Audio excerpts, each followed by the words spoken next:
to become a speech-language pathologist, you typically have an undergraduate degree in communication disorders or communicative disorders, and then that's a 4-year degree for your bachelor's. Then you go on and you get your master's, and your master's is anywhere from a 2 to a 3-year program, depending on the design of the program. You have some programs that are all online, some programs that are 5 full semesters, including summers, and then other programs that allow you to take a break during your coursework. And what's unique to speech pathology, unlike other master programs, is that you have to also acquire those clinical hours.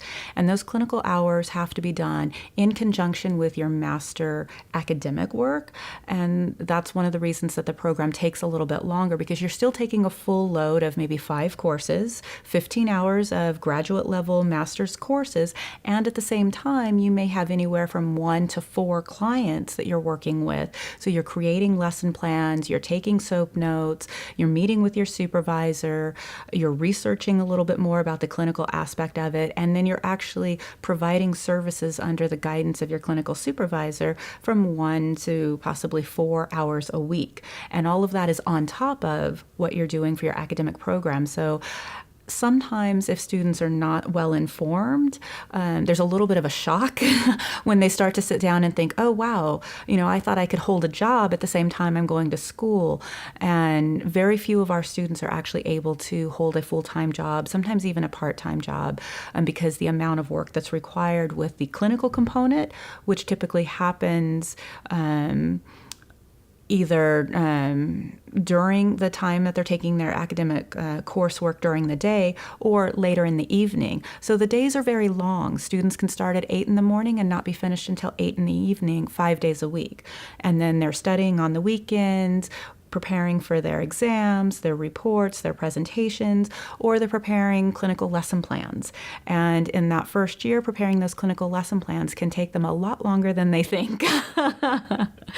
And so that's the minimum level of requirement is a master's degree. And then you take your licensure exam. So you have to be nationally certified, or you have to be state licensed. You take your C's for ASHA to be nationally certified. Many of the programs also have built into the curriculum the ability for you to get your credentialing for working in the schools. All of that requires specific coursework.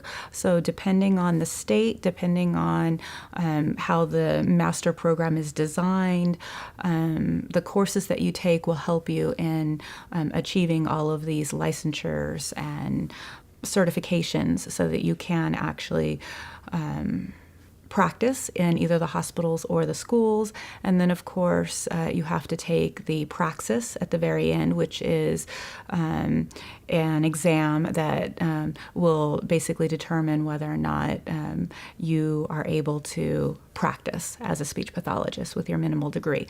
After you complete your master's degree and you think that you're finished with your training program, you are not.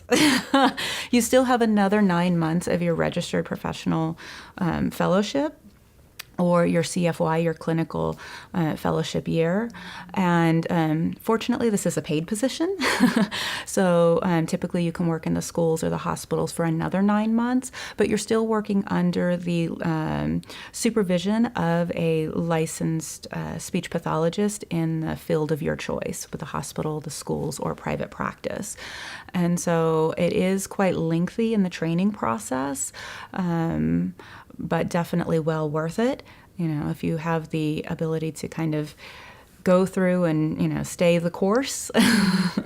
And that's sometimes tough for students to know that it is a much longer program than maybe they originally anticipated.